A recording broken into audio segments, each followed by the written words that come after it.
오늘은 이사야서 14장을 읽었습니다. 자, 이사야서 14장은 13장에서와 같이 바빌론의 멸망을 말하고 있고, 바빌론에서 포로로 잡혀갔던 유대 민족들이 다시 돌아올 것임에 대해서 말씀하고 있습니다.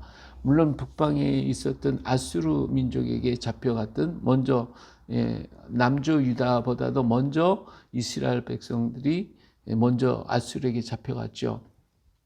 그래서 그들은 메대와 바사 지역에 흩어져서 살게 되었고, 바벨론이 일어나서 아수르를 공격하고 아수르가 멸망을 당하면서 그 메대와 바사 지역에 잡혀갔던 이스라엘 사람들은 다 흩어져서 전부 다 저 천산산맥 히말라야 산맥 쪽으로 들어가서 숨어버리고, 그리고 그 외의 사람들이 또 천산산맥을 넘고 히말라야를 넘어서 그래서 동쪽으로 이동하여 바로 그 사람들이 이제 기마민족 또 동방 끝에 땅 끝까지 이 한반도에까지 오게 되는 그런 과정을 겪고, 또 히말라야 산맥을 넘은 사람은 중국을 거쳐서 지금 사천성과 보주 지역, 그 지역과 지금 네팔 지역 이런 지역에 다 숨어서 살도록 살게 되었어요. 이렇게 다 흩어져서 이스라엘 민족들이 전부 다 흩어져 버렸는데, 바빌론 제국이 멸망하면서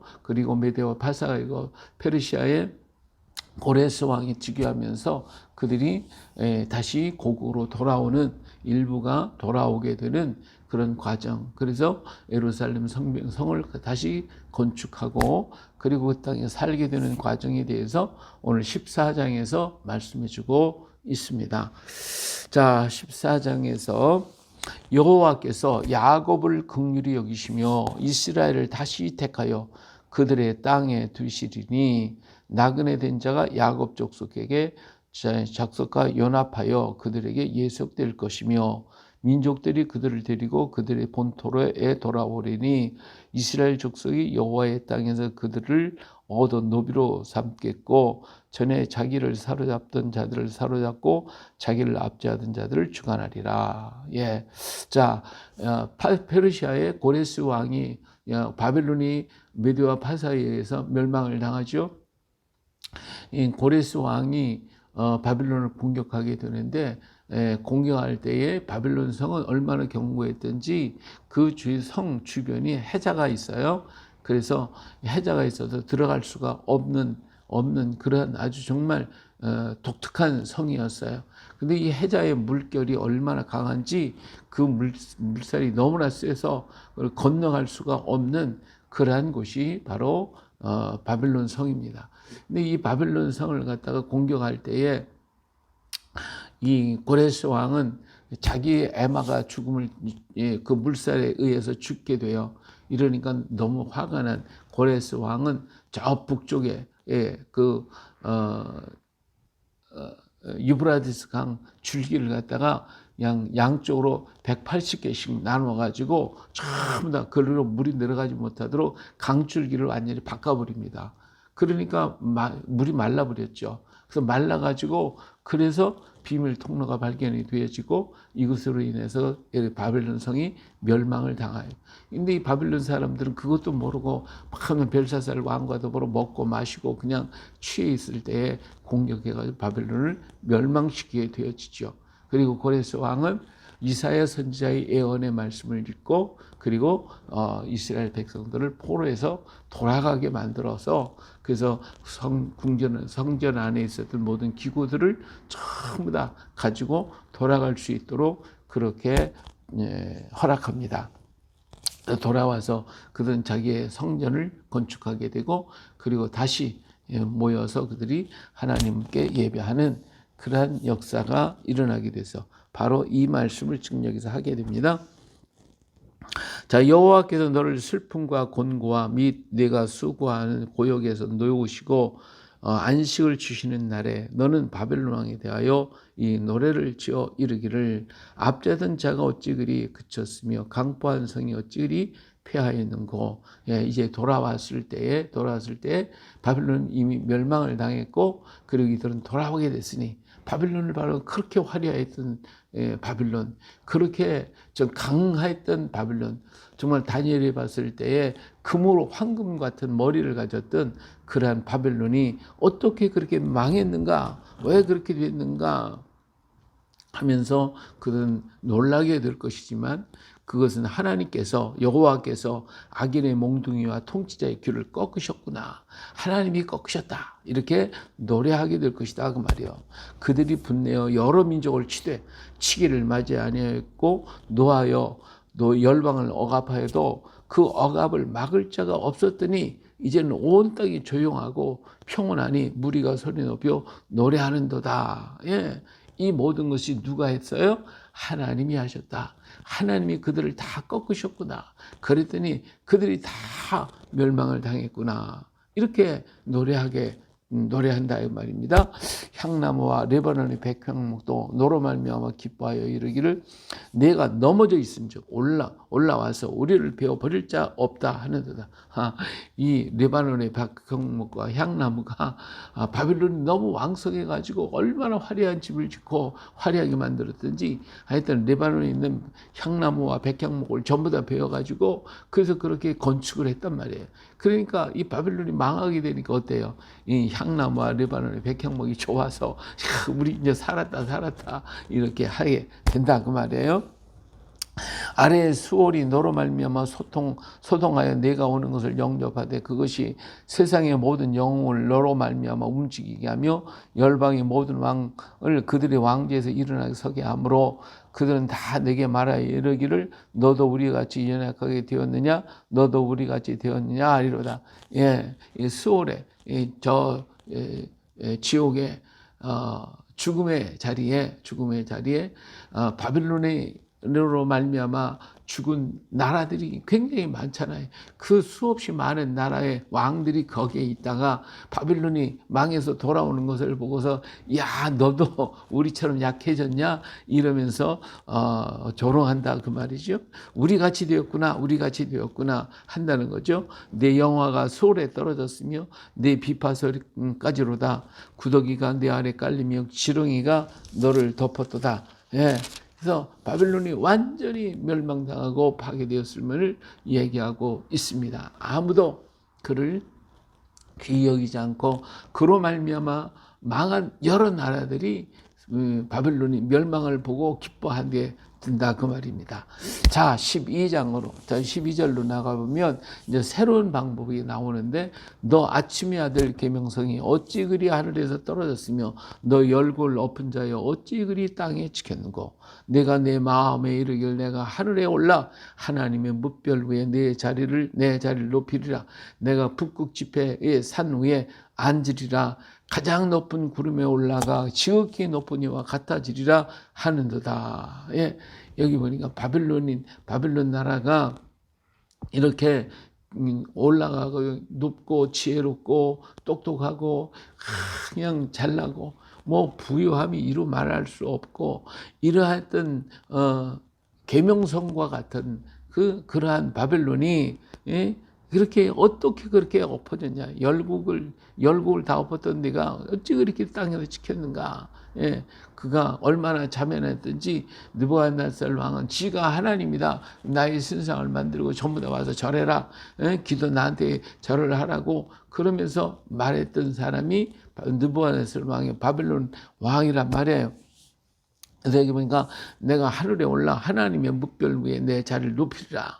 내가 북극 지폐 산 위에 앉으리라. 가장 높은 구름에 올라 지극히 높은 이와 같아지리라.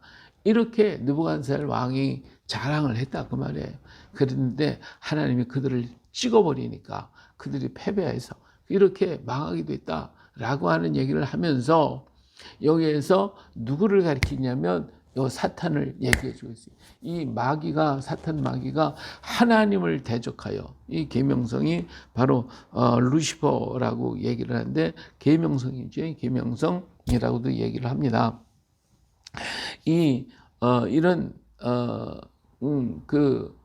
계명성이 올라가 하나님과 대적했던 영적인 문제와 바빌론을 비교해서 지금 얘기를 해주고 있어요. 이 계명성이 하나님과 대적을 했어요. 하나님을 대적하여 갖고 무별 위에 하나님 위에 자리를 높이리라. 내가 북극 지폐 산을 높아서 가장 높은 구름이 올라 지극히 높은 이와 같은 누구의 하나님과 대적해서 내가 하나님이 되겠다고 덤벼든 것이 이 계명성이었죠. 그래서 때요. 그러나 이제 내가 수월 곧 구덩이 맨 밑에 떨어짐을 당하리로다. 예, 그래서 바빌론은 완전히 망해서 바닥에 떨어져서 다시 일어날 수 없는 나라가 됐어요. 마찬가지로 사탄 마귀도 하나님께서 그렇게 하실 것이라고 하는 것을 말씀해 주고 있습니다. 자, 너를 보는 이가 주목하여 너를 자세히 살펴 보이면 말하기를 이 사람이 땅을 진동시키며 열국을 놀라게 하며 세계를 황무하게 하며 성을 파괴하며 그에게 사로잡힌 자들을 집으로 놓아보였지 아니하던 자가 아니냐 아리로다. 예, 이렇게 멸망당한 그를 바라보며 네가 그렇게 화려하게 세상에서 그렇게 강했던 자가 여기 초라하게 여기 와 있구나. 그렇게 할 것이다 그러죠. 열방의 모든 왕들은 모두 각각 자기 집에서 영광 중에 작은 많은 오직 너는 자기 무덤에서 내쫓겼으니 가증한 나무가지 같고 칼에 찔려 돌구덩이에 떨어진 죽음들이 둘러싸였으니 밟힌 시체와 같도다. 내가 내 땅을 망하게 하였고 내 백성을 죽였으므로 그들과 함께 안장되지 못하라니 악을 행하는 자들의 후손은 영원히 이름이 불려지지 아니하리로다 할지니라. 예, 이렇게 그들의 처참한 말로를 말해주고 있죠. 바빌론의 처참한 말로 마찬가지로 사탄도 역시 하나님께서 멸하실 때에 그들은 영영이 사라지게 될 것임을 말씀해주고 있습니다. 그런 거로 사탄의 권세도 영원히 하나님의 진노 속에 빠져서 그들의 영원히 사라지게 될 것임을 분명하게 말하고 있습니다. 오늘 사탄이 아무리 강하게 역사한다 할지라도 그들이 갈 자리는 바벨론이 멸망하듯이 이들도 망할 날이 곧 이르게 될 것임을 우리는 알 수가 있죠. 확신하는 것입니다. 너희는 그들의 조상들의 죄악으로 말미암아 그의 자손 도륙하기를 준비하여 그들이 일어나 땅을 차지하여 이 성읍들로 세상을 가득하게 하지 못하게 하라. 만군의 여호와께서 말씀하시되 내가 일어나 그들을 쳐서 이름과 남은 자와 아들과 후손을 바빌론에서 끊으리라.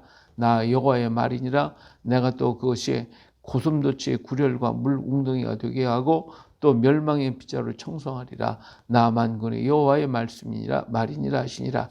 하나님께서 이 모든 것들을 이렇게 심판하시고 완전히 벌하실 것임을, 바빌론을 완전히 없애버릴 것임을 말씀해 주셨는데, 이와 같이 바빌론 철저히 멸망을 당해가지고 정말 황무지가 되어버리는 그런, 여기 보니까 멸망의 빗자루 청소하듯이 싹 쓸어버리겠다. 그 자손들을 또 모든 걸 전부 다 쓸어버리겠다. 그 찬란하고 아름답던 그 바빌론이 이제는 이 땅에 완전히 소멸되어 버리었음을 볼 수가 있습니다. 예. 만군의 여호와께서 24절 맹세하여 이르시길 내가 생각한 것이 반드시 되며 내가 경영한 것이 반드시 이루리라. 내가 아수르를 나의 땅에서 파하며 나의 산에서 그것을 짓밟으리니 그때 그의 멍에가 이스라엘에서 떠나고 그의 짐이 그들 어깨에서 벗어질 것이라. 이것이 온 세계를 향하여 정한 경영이며 이것이 열방을 향하여 편손이라 하셨나니 만군의 여호와께서 경영하셨은즉 누가 능히 그걸 패하며 그의 손을 펴셨으니 누가 능히 그것을 돌이키랴. 예, 아수르에 대한 얘기를 하고 있습니다. 아수르도 하나님께서 어떻게 해요? 하나님께서 멸하실 것인데 이것이 하나님이 하시는 계획이라 이거예요. 하나님이 하시려고 하시는 그 계획은 반드시 이루어진다. 세상이 어떻게 움직이든지 이렇게 움직이든지 저렇게 움직이든지 하나님의 손에서 인간의 손으로 움직이려고 하지만 하나님의 경영은 반드시 이루어진다는 것입니다. 할렐루야. 그렇기 때문에 세상 사람들이 아무리 많은 지식과 또 과학과 모든 것을 가지고 하나님의 계획을 움직이려고 하지만 그러나 하나님의 계획은 반드시 서게 되고 이루어질 것입니다. 할렐루야. 그렇기 때문에 하나님의 말씀을 듣고 있는 자가 약한 것 같아도 강한 자이고 그 사람이 더욱더 풍성한 남아있는 자가 되는 거예요. 그래서 세상의 것이 강한 줄 알고 따라갔다가는 그러니까 영원히 망하는 자가 될 수밖에 없습니다. 예, 세상 것은 볼 때 굉장히 강하고 아주 대단한 것 같지만 그러나 그들은 건불과 같은 거예요. 아무것도 아니에요.